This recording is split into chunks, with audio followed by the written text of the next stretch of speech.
Salut tout le monde, j'espère que vous allez bien. Pour cette vidéo, on va voir ensemble un petit résumé sur la médulo-surrénale. Un petit rappel physiologique. Alors, les glandes surrénales sont de petites glandes paires qui se situent au-dessus des reins, constituées de deux parties, la cortico-surrénale et la médulo-surrénale. La cortico-surrénale, elle synthétise et sécrète des glucocorticoïdes, minéralocorticoïdes et les androgènes. Par contre, la médulo-surrénale, elle synthétise les catécholamines. Il faut savoir aussi que les stimulations qui activent la médulo-surrénale activent aussi le système nerveux autonome sympathique. Donc, les stimulés de la médulo-surrénale sont à la fois nerveux et sanguins.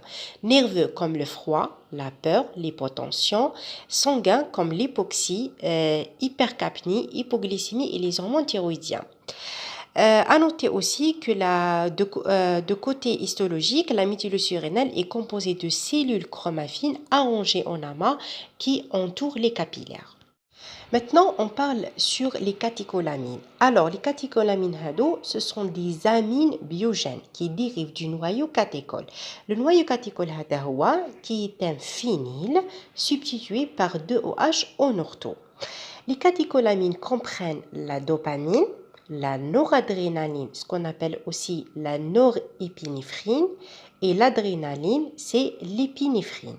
Pour ce qui concerne l'origine tissulaire et le stockage, alors les catécholamines sont produites à la fois au niveau des fibres adrénergiques du système nerveux central et système nerveux autonome sympathique.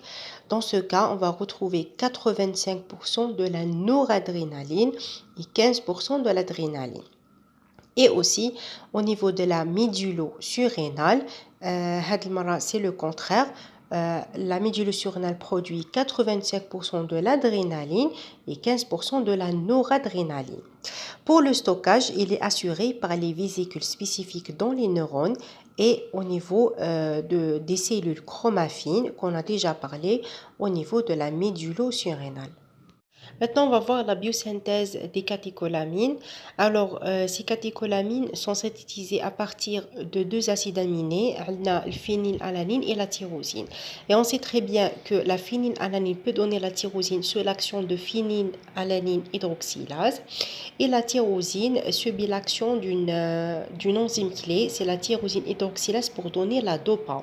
La DOPA, l'IA dihydroxyphénylalanine. Puis la DOPA, sous l'action de DOPA décarboxylase, nous donne la dopamine. Et la dopamine bêta-hydroxylane transforme la dopamine en noradrénaline. Et la noradrénaline est par la suite transformée en adrénaline sous l'action de noradrénaline N-méthyltransférase. L'activité de la tyrosine hydroxylase est augmentée sous l'influence des stimuli nerveux et les facteurs de croissance. Par contre, elle est inhibée par la dopamine et la noradrénaline. Pour le catabolisme des catécholamines, fait intervenir deux enzymes principales, les HOMA. La monoamine oxydase, ce qu'on appelle MAO, et la catéchol au méthyltransférase, c'est COMT. La monoamine oxydase catalyse la transformation de la dopamine en dopa-acétaldéhyde, puis sous l'action de la catéchol en méthyltransférase transforme la dopa-acétaldéhyde en acide homovanillique, les HVA. Par contre, la noradrénaline et l'adrénaline, sous l'action de la catéchol en méthyltransférase, transforment la noradrénaline en normétanéphrine et l'adrénaline en métanéphrine. Les deux, sous l'action de la monoamine oxydase, les transforment en acide vanylmandélique, les VMA. La monoamine oxydase est une enzyme mitochondriale qui est présente dans de nombreux tissus responsable de la désamination oxydative. Par contre, la catéchol en méthyltransférase, elle est présente aussi dans de nombreux tissus, mais surtout le foie. Elle est responsable de la hométhylation en position 3 sur le noyau catéchol. À noter que l'inactivation finale des catécholamines a lieu grâce à une étape de conjugaison, soit par la glucuronoconjugaison ou surtout par une sulfatation. Et la majorité des catécholamines, environ 80%, sont retrouvées dans les urines ou plasma sous forme conjuguée. Maintenant, pour ce qui concerne les pathologies qui touchent la médulosurrénale, عندنا le phéochromocytome. Lorsqu'on aura l'augmentation de ces 5 hormones, les hormones noradrénaline, normétanéphrine, adrénaline, méthanéphrine et le VMA, et le neuroblastome, lorsque la dopamine, le HVA et le VMA aussi augmentent. On commence par la phéochromocytome. Alors, c'est une affection tumorale qui est parfois maligne. Elle est dérivée des cellules chromaffines qui est présente dans le système nerveux sympathique et parasympathique. La localisation de la tumeur, elle peut être soit au niveau médulo-surrénal ou bien hors de la médulo-surrénale, ce qu'on appelle les paraganglions. La phéochromocytome, elle touche les patients relativement jeunes, c'est-à-dire entre 20 et 50 ans. Son caractère malin est rare, mais redoutable, avec l'émission des métastases hépatiques et osseuses. Pour la clinique, on va retrouver l'hypertension artérielle, perte de poids et une triade symptomatique typique, mais elle est inconstante. On va retrouver des céphalées pulsatiles, pâleur et sueur. Pour la neuroblastome, c'est une tumeur maligne du jeune enfant qui est développée à partir du système nerveux sympathique.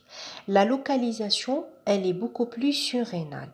Les formes métastatiques sont les plus fréquentes. On va retrouver des métastases osseuses et médulaires chez un enfant plus d'1 an et des métastases hépatiques chez les nourrissons. Le pronostic des formes métastatiques est en fonction de l'âge, c'est-à-dire les métastases hépatiques chez les nourrissons ont un pronostic favorable et peuvent même regresser son traitement. Par contre, chez l'enfant plus d'1 an, l'envahissement médulaire a un pronostic redoutable à sa tumeur malgré la chimiothérapie.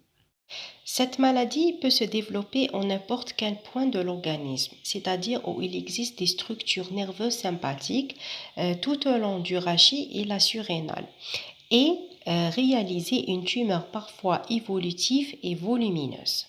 Pour l'exploration biologique, le diagnostic il est porté dans 90% des cas par le dosage des métabolites urinaires des catécholamines, les hormones HVA, VMA et la dopamine. Le dosage est réalisé par un recueil des urines des 24 heures qui est demandé en urgence devant toute masse susceptible d'être un neuroblastome, tumeur rétropéritonéale et tumeur de médiastin postérieur en particulier.